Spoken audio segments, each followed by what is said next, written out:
Okay, we're gonna do a 2 innings of a major game. I'm just throwing out scenarios, as many as I can to help train you. So don't be judging me on my scenarios because they either will happen, may not happen, but if it happens, you'll know how to score it. It's hard for me to come up with stuff on the fly sometimes, but I do my best. So you already know how to start the game because you've watched the video on how to start a game. But real quick, just a little quick refresher. I put the umps down, Boomer and Hensley. So the plate ump and the field ump, who is versing who. So visitor, I failed because I didn't put V for visitor, H for home. And then so visitor is on the left side of the book because they bat first. I have the lineup, so jersey numbers, last name, first initial, and position numbers. Anyone on the bench, I just leave it blank. You can also do a little dash line like this. That's fine. I don't care. Whatever you feel comfortable with. I have put the, well, I have not, but I should be putting the opposing team's pitcher, who's going to be number 15, white. Okay, so there are 2 boxes that say things about pitchers. I like to do it all on this box. That's just my preference. But if you want to put their number and name and all that, you can do that there. But we're counting per inning. We're putting their total of pitches thrown. It's adding on. But where they ended at inning 1, where they ended at inning 2, where their pitch count is. Okay, and then on the other side, same thing. You don't have to put the umps again. I just was working and I just put it in there because of habit. Home and visitor, and then don't forget dating, putting the place and your name. You're not putting the time of the game yet. You're gonna wait till the umps at this division definitely will turn and say game time, 12:02 or whatever. So we're gonna pretend they did that. So I'm gonna put 12:02 p.m. and I'll do it over here. 12:02 p.m. They're going to be the clock watchers, not you, but it's just good to have that. And then I forgot to put the pitcher on this side. It's the opposing side's pitcher because that way you're not flipping back and forth in the inning. You will flip back. Well, you may flip back and forth if you do what I do and close the book to start the game. Also, when you are starting the game, you're going to be filling out your pitching affidavit. I'm just using the same pitching affidavit I use in a former training video. So yes, I've already have things filled out. So you will be filling out initially. So look at the bottom guide because I haven't. This would be like a starting pitcher. The date, nothing here because we don't know how many pitches they threw yet. Their name, you don't have to put their first initial, just put their last name. Their uniform number, their league age, and you'll know their league age because you're going to get that blue folder, and inside the blue folder right away are rosters with teams and their players in alphabetical order, and their league age is in parentheses. So that's already done for you. You don't have to ask anybody. It's right there. You're not going to get any signatures till the end of the game, and then you can sign it before anything happens, and then you're not going to do days of rest until their turn at pitching is done. Like I said, I'm using a piece of paper that I've already done scorekeeping for a different division, training video on, and I just didn't feel like doing a new one. One for the River Cats, one for the Marauders, and then what I do is I tuck this into the book a couple pages back, or considerable amount of pages back, and it's sticking out sideways so I can rip it out if I need to, and I will be pulling it out. So I'm closing my book now, and here we go. All right, so the first inning, Howell is at bat. His first pitch is a ball. So remember, we're indicating balls. We are counting pitches. So the way we count them in the book is there's a ball. Balls are on top, strikes on the bottom. Second pitch is a called strike. So it's a 1-1 count. He's going to hit the ball on the third pitch, and he makes it safe to first. So we're just going to indicate that hit. We're not going to put it up here. We're going to indicate that hit happened, or that pitch count happened in the base path. So he got a 1B. You can write 1B down here if you want to, where he ended up, or just circle it. And then you're going to count the pitches. 1, 2, 3. Put it in the box somewhere. Don't put it in the base path because you're going to be coloring that in as you are working. Okay, the second batter, Jamie, is at bat. He swings and misses 3 pitches. So strike 1, strike 2. You're going to indicate the third strike, which was a swinging strike, so it's a forward K. Watch the video on scorekeeping abbreviations. A swinging strike is a forward K, and that counts the pitch. So, and he's out, obviously. So, first of all, you're going to indicate the out in the bottom right-hand corner. And then we're adding the pitches. So you add on. So 3, 4, 5, 6. I should say you count on. Don't put 3 and then 2 and then whatever, and then have to be adding. It's better to have a cumulative total as you go, so that when a manager is yelling across the field, what's the pitch count, you're not doing math, because that is awkward, terrible, mistakes happen. Do yourself a favor and do it as you go and just add on. All right, next batter, Benninger is at bat. First 2 pitches are balls. Ball 1, ball 2. The next 2 pitches are called strikes. Strike 1, strike 2. 2 and 2 count. Get familiar with how the umpires show that. Some of their calls are super fun. I love it. The 5th pitch is a foul. So on a foul ball, you cannot be an out on a foul ball. So, but you do need to count the pitch, and you indicate that with a little dot. You can do dots on the side anywhere, but in the base path, so that you can be counting them. I just put it underneath. Yeah. Okay. The 6th pitch is also a foul. So now he has 2 fouls on him. Okay, he can foul all day long. The 7th pitch, the ball is hit to shortstop, who tags the bag at second base. So a couple different things happen. And often when you're scorekeeping, many things will be happening at the same time. So I always take care of the batter first. So we know that he made it first. He made it safe at first. If I didn't say it, I'm telling you now. He made it safe to first. Okay. But we had a play where when he batted the ball, it went to the shortstop, who tagged second base. So then the runner that was coming from first to second is now out. So this was a fielder's choice, and it was position 6, the shortstop who made the play. And that's 2 outs. So you're going to put the 2 in the bottom, that little half circle. It's a fielder's choice because typically when a ball is batted, you want to try to get out, people try to get out the batter. But he made the choice, a smart choice, to tag the bag because he was right there, and it's an easy out. And he could have made a double play, actually, also, which would be awesome. I'm going to try to remember to show you one of those in this live script, how to indicate that. Anyways, we're going to count the pitches now. 6, 7, 8, 9, 10, 11, 12, 13. Remember, whatever happens in the field, that is a counted pitch. All right, we're 2 outs. Baxley is at bat. He hits a bomb to center field. He makes it to third base. So we're going to take care of the batter first. So on the first pitch, he got a 3B. Again, you can write it here in the base path if you want to. I'm not going to be writing them after this. So now you get the hint. I'm going to circle it up there. This guy made it home. Yay him. So a home, when he crosses the plate, a couple things happen. I had this asked as a question in the AAA scorekeeping chit chat, where he was like, how do you keep track of multiple people going across the bag or home plate and then plays happening and all this? One cheat that I do, I'm left-handed, so with my right hand, which is now holding the phone, so I'm not going to use it, I throw fingers. So as people cross the plate, I throw up fingers. So this time one kid crossed the plate, so one finger's going to be up. That's just going to remind me, so I can still be watching defensive plays on the base path, but I am counting the run. I'm remembering to count the run.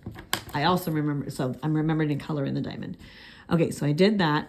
That's an RBI. Also for me, because I always forget them, I'm trying to make myself remember that when I have a finger up, that I need to remember the RBIs. So see, it worked this time. It may not work next time, but RBIs are indicated in the little triangle that's right underneath on the bottom of the box.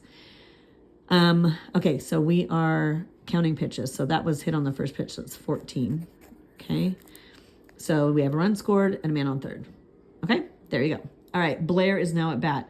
The first pitch is a foul. That's a strike. He swings and misses the next pitch. Strike 2. He gets hit by the third pitch. So the pitcher does a pitch.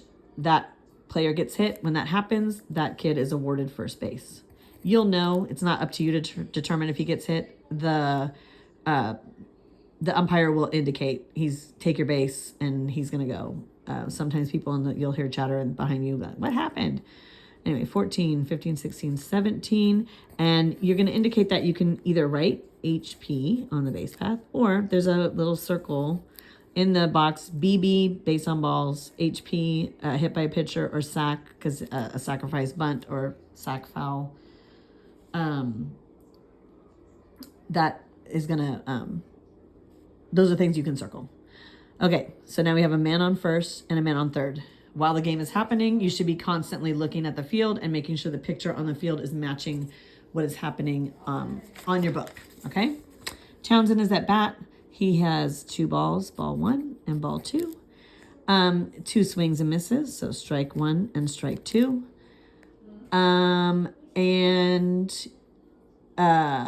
He gets 2 more balls. So ball 3 and ball 4 is going to be indicated because he gets to walk, like I just got done saying. He got to walk, so that's a BB. You can also write BB, but I'm not going to. And then because somebody was on that base, they are going to now be on second. So bases are loaded. And we're going to count pitches. So 17, 18, 19, 20, 21, 22, 23. So right now the manager wants to change the pitcher. So he's going to call time. When that happens, and you'll know, they'll say change a pitcher. When it happens in a game, it's obvious because a kid comes off the mound and a kid goes on. You indicate change of pitcher by a darkened horizontal line underneath the last batter he pitched to. And then you're going to indicate where he ended his pitches. So he ended at 23 for that inning because he got pulled. Okay. If he would have stayed in, you can assume he may stay in the game. You're only circling when his turn at pitcher is done. So if he continued in inning 2 as pitcher, you're not going to circle that second inning number. Hopefully that makes sense. You'll see as we go along. Okay, so we have a new pitcher. So and I'm going to pull out my pitching affidavit. That was pitcher White. And I've already done this because, like I said, I did another training video. So this is where reverting happens. I'm not going to go over it in detail. I'll go over a little bit in detail, but watch the pitching affidavit training video for more clarification. So he actually threw 23.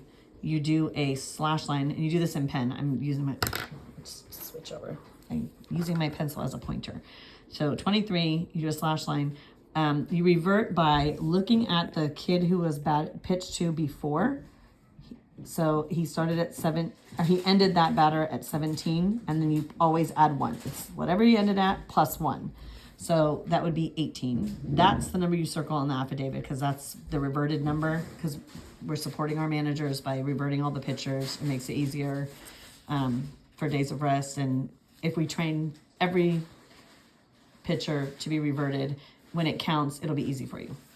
You don't have to worry about getting them signed. And then we still have time because the pitcher's warming up to figure out how many days of rest. So look in the front flap of your scorebook. If a player pitches 20 or less, no days of rest are required. So we're pretending that this year there was actually a February 29th.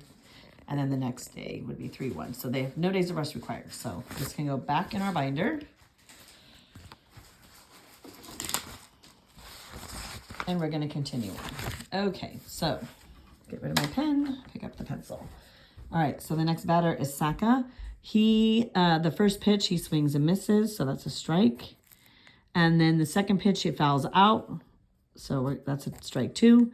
And the third pitch is a pop fly to right field, and the right fielder catches it. So he's out. So we're just going to write, so you can write pop fly a number of different times. You can write it F, and it was right field F9. That's usually how I do it. You can do PF9, or you can do FO9, fly out. So I just usually do F9. I kind of know what that means. And that is the third out. So the inning's over. You're going to indicate the end of inning with a little darkened kind of diagonal line in the bottom right hand corner of the box. The pitch count, because we started a new pitcher, is 3. So for the new pitcher, by the way, is, what did we say? Chappell. And he is number I forgot to tell you that. I forgot to tell you that you also have to put in the new pitcher on the pitching affidavit. We'll do that in a second. 8. Sometimes there's no time to do it, but you will have time. You will find time when it's a moment in the game where you can do that. It's better than waiting till the end, trust me. Okay, Chappell came in on inning 1, and he ended at 3. I'm sorry, yeah, he ended at 3 pitches, but we're not going to circle it because the assumption is that he's going to pitch again in inning 2. You should be paying attention to pitcher catcher changes throughout the entire game. Every half inning when the new team takes the field, look up from whatever you're doing for a second. It's hard sometimes to see the catcher number on the jersey because they have gear on, but try your best. And if it's your own team, you'll get to know them by sight.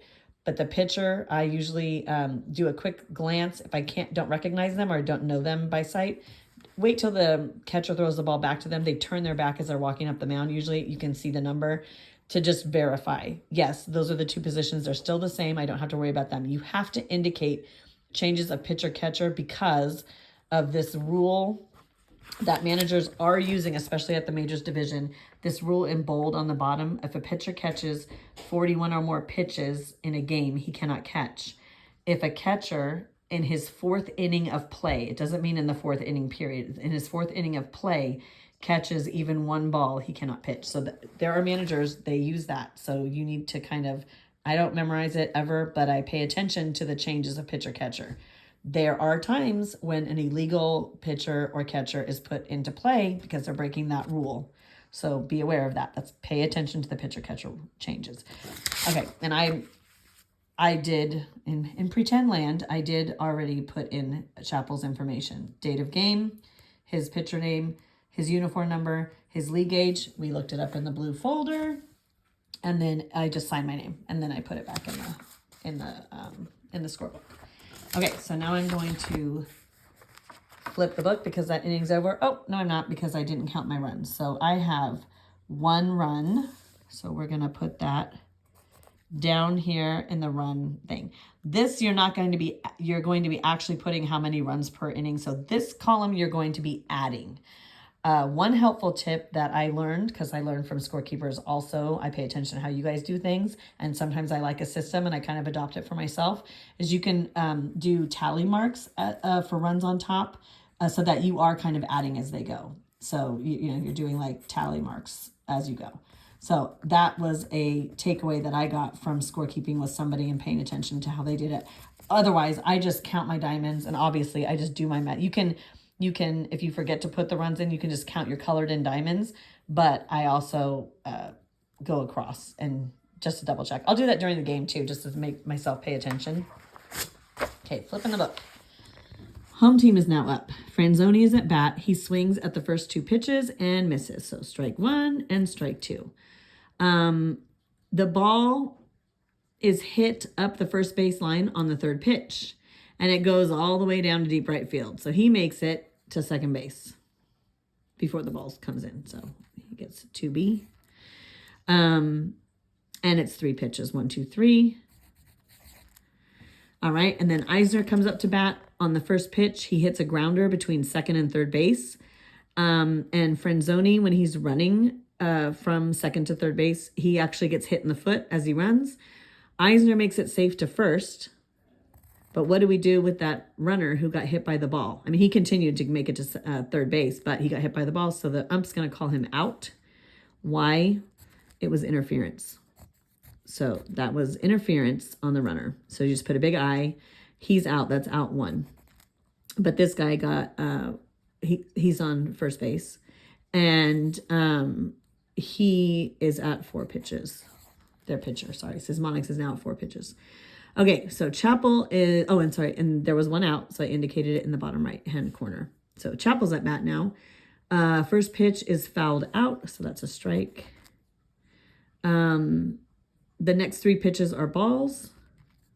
Ball 1, ball 2, ball 3. The 4th pitch is a strike. And on that strike, Eisner stole a base. Okay, so that is, and he made it safe. So a lot of times it'll be a strike. They'll say, he's running. And then the pitcher will throw down to second, and the runner will either beat him or the second base will he gets caught stealing.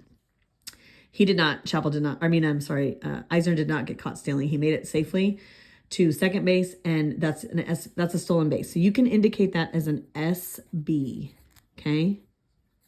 It was a legit stolen base. Okay. Now I'm just going to give you the scenario. I'm not doing it as I did in the other training for AAA. Watch the training for AAA if you want to, because I throw different kind of tweaks on the scenarios. Now, should he have reached second and made it safely, but the ump on first base threw a red flag, that means that he left the base. He left to steal too soon. You cannot attempt to steal a base at the majors level until the pitched ball has crossed home plate. So in this case, he did that. He left early. So then he just gets called back to first in that situation. But in our scenario, in our little script, he made it. He made it safe. Okay. Chappell ends up hitting the next pitch to deep left field. So it's out there. And then Eisner is going to go ahead and score on that. So I have one finger up. Chappell makes it to second. So he got a 2B. And then he got an RBI. Look at me remembering. Woohoo. And then we're going to count the pitches. 4, and we colored in the run, by the way. 4, 5, 6, 7, 8, 9, 10 pitches. Okay. So he's on third. All right. And run scored. White is at bat. On the first pitch, the ball is popped up high in the infield. The plate ump stands with his finger pointed in the air. The field ump also puts his finger in the air following what he's watching with the plate ump. White has run to first base. And Chappell has stayed frozen at his bag. White is actually called out, and the reason why is because when the umps indicate with the finger up, sometimes they yell it, a lot of times they don't. It's called an infield fly. So there's an infield fly rule. So IF is infield fly, and that's going to be another out.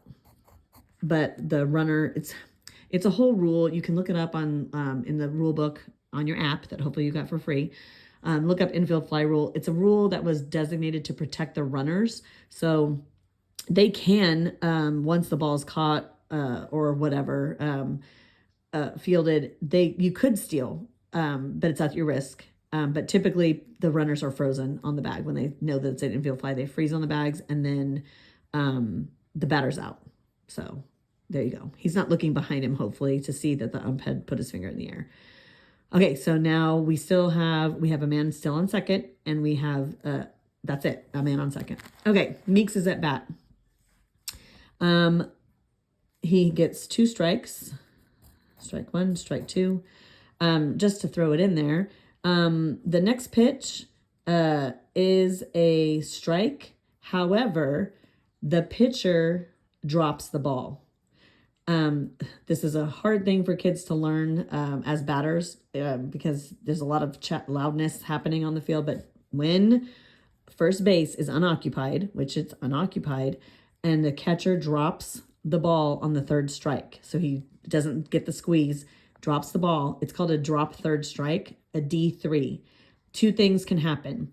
The batter runner can either make it safe to first, which we're going to say he made it safe to first, and you can just write D3 on there.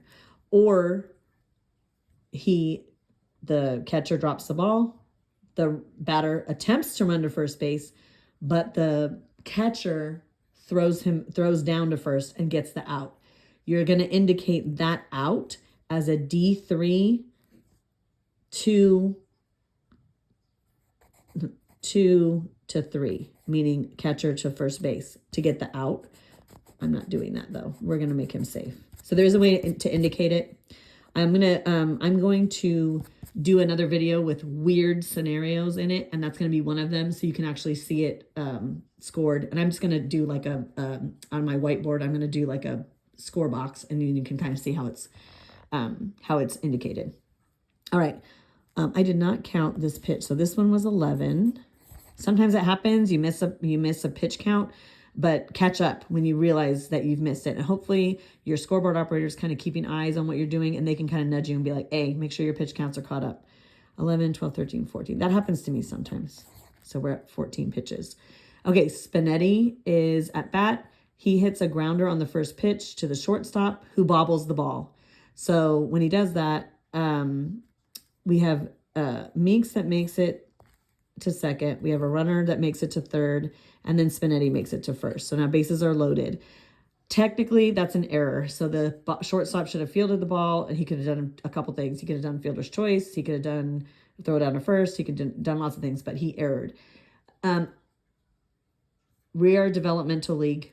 I'm just going to put that out there. But by majors level, especially halfway through the season or partway through the season, their skill set is pretty more advanced than a AA or a AAA player. So while I caution that I say to single and AA, I should not see any E's anywhere in the book. There are some weird exceptions to that, but really, if we wanted to be wielding that E, we would do it on almost every single play because they're learning and they're going to make mistakes.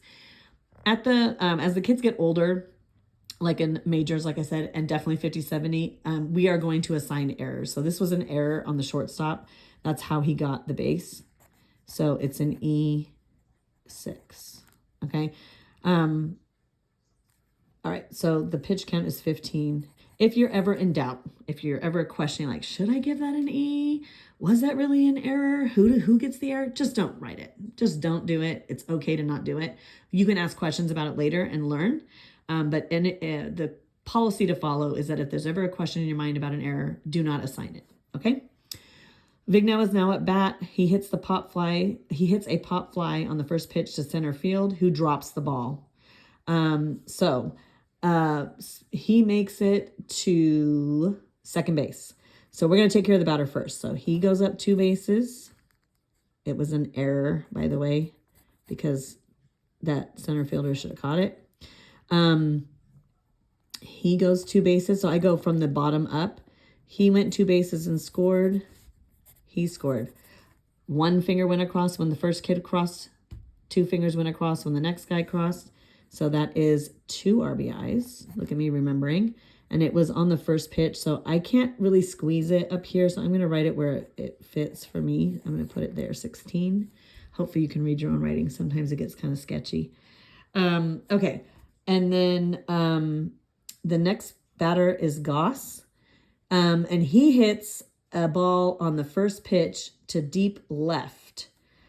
So way out to deep left. And so we're going to say that he gets a triple. This runner came in. This runner came in. He gets a 3. And the pitch count is 17. Oh, and 2 of my fingers were up when the runners crossed. So it's a 2 RBI. Okay. And then we're going to say Whitaker is at bat. So we still have 2 outs. 1, 2 outs. And we're, all right. So now, oh, by the way, if you were in single A, double A, or triple A, I don't know if you noticed, but we have 1, 2, 3, 4, 5 runs already. And typically that would be the end of the inning in those ABC. I've learned, Boomer taught me that he calls single, double, triple A, the ABC divisions. That would end the inning. But you are majors, there is no 5-run rule for innings 1 through 5. It's unlimited runs the entire game long. So we're going to keep rolling. So Whitaker's up. His first pitch is a foul, which is a strike. The second pitch is a ball. So we have a 1-1 count. The third pitch is hit between first and second. And second base scoops up the ball and he throws it to first, but first base misses the ball. So he ends up just staying because he missed it, but it was not too far missed. So he went and grabbed it. So, but he didn't want to take the risk of running to second base, but his friend over here scored. So it's an RBI. That was on an error. And what I've learned is that usually the error is on the thrower, but in this case, the throw was a good throw and it should have been caught. So I'm assigning the error. I'm awarding the error to the first baseman. Okay, so 17, 18, 19, 20. Okay, and then Meeks is at bat. He hits a perfect bunt right to his left side, just right there. And he's going to make it safe to first. Whitaker's going to make it to second, and it's 21 pitches. Okay, and then Porter's going to be up to bat. Porter's going to bunt, but Porter's going to bunt, and it's going to go straight to the pitcher, who's going to throw her out at first. So when that's the end of the inning. If it was a 2-out situation, a 1-out situation, and she was out, and the other kids advanced, that is a sacrifice. So she did a good thing. She got out, which is terrible for her, but it was great that it advanced runners. In this case, it's not going to happen because we're already at 2 outs, and that's the 3rd out. So this is going to be, you can circle sack if you want. I'm just going to put out on a bunt. And it was 1 pitcher to first was the out. If you don't want to put the halfway, you don't have to. 1 to 3 out. That was on the end of the inning. You need to put the little dark line. It was on the 22nd pitch. We're going to squiggly line down to end the inning. I didn't do that on the other side. That's to help us know where to pick up in the next inning. And our our run count, 1, 2, 3, 4, 5, 6. And our pitch count was 22. So we're going to put that in this little box here, but he's going to continue to pitch. So we're going to, we're not going to circle it. Okay. Okay. I'm going to put a little star where I went off my script, so I'm hopefully not going to get lost here. All right, so we're in inning 2. I did not do this for inning 1. I didn't squiggle down. So inning 2, we left off, our last batter was Saka. Our next batter is Sismonic, so we're going to do it in inning 2 column. Okay, so we'll go through this really quick. He's at bat. He hits the ball to shortstop, who throws it to first base. He's out. So that's a 6-3 play. He's out. Okay, and that's on the first pitch. So we're going to add on to what happened unless the pitcher changes, because remember, you're paying attention. But in this case, same pitcher, Chappell, is on the mound. So we're just going to say it's pitch 4. All right, the next batter, Law, is at bat. His hits the ball to shallow center. Okay, hits the ball to shallow center. He's made it to first safely, but he sees that it's in center field, and he's going to try for second. And as he's trying, they're trying to get the ball to second to make the out, but the center fielder overthrows second base. So the pitcher ends up scooping the ball up. So he makes it. So the whole scenario is he hits the ball to shallow center. Center sees that he's trying to go for second, is going to try to throw him out, but he overthrows. So he makes it to second because he was trying. Now he sees he overthrows, and he's going to try for third. As he's trying for third, the pitcher had scooped up the ball, and he's going to try to shoot him down at third base. Third base does catch the ball, but Law turns back and gets back to his base, to second base, and he's safe there. So there was a little bit of silliness going on. The runner was a heads-up runner, and he got back to his bag, and he made it safely. So yay that. And he made that. It was a 1B technically, but he made it to second base on an error. And we're going to say that the error was on center because he overthrew. So he made a 1B. He would have made it to first base safely, but then the error was assigned when he attempted, because where the ball landed, where he hit it, it was an attempt for a defensive play to happen. Didn't happen because of an error. Okay, so we're on 5 pitches. That was a lot. I know, I'm sorry. Okay, Bandy is up next. First pitch is hit foul. That's a strike. Second pitch is a foul tip, so another strike. The third pitch is also a foul tip, but the catcher catches the ball, and that's he's out. So you can do F, you can write FT for foul tip. I'm just going to put unassisted 2 because I know what that means. In my head, when I see unassisted 2, a foul tip happened. So 5, 6, 7, 8 pitches, and that's 2 outs. Okay, Schreiber is now at bat. The first pitch goes way over the catcher's head. So when that happens, Law is stealing. But this time, instead of stealing, so when it went over the pitcher's head, that was a ball, obviously. I know we had an earlier scenario, excuse me, an earlier scenario where we had an actual stolen base. So a runner ran on a strike call and he made it safely. You'll see a lot of throwdowns from catcher to bases, and that's fine. But there are other situations where bases can be stolen, but you're not going to write SB if one of the two things happens. If a ball is pitched and it's pitched way over or way outside of a reasonable distance that a catcher could catch the ball, that's called a wild pitch, which that is what happened in here. So that's indicated on the base path with WP, not a SB for stolen base, but a WP for wild pitch. The other way that a stolen base can happen is if a ball is pitched to the catcher, pitched, and it's a ball, but the catcher drops it, like in the drop third strike scenario we talked about earlier. But in this situation, it was a ball that the catcher could reasonably field but didn't. That's called a pass ball, PB. So the runner on second stole third on a pass ball if that happened in that case. In this case, there's no way. If a catcher has to stand up and jump to catch a ball or throw himself far off to the right or left side of his squat, that is a wild pitch. And that's what happened in this situation. The batter is still live. So the second pitch, it's a called strike. The next pitch, he hits it in the gap between third and short, and he is safe at first. And he has a runner who scored. My finger went up. He got an RBI. Look at me remembering. 8, 9, 10, 11 pitches. Moving on. Okay, we were at the bottom of the lineup. Where do we go? So we don't go to the next column. We go back up to the top. And sometimes, I know when I was learning to score keep, that was confusing to me because I thought, well, how am I going to know where I started the inning? Well, that's why we do this little diagonal line here. Or you can look where the last batter ended and then go. Okay, so Howell's at bat. He hits a line drive to center field.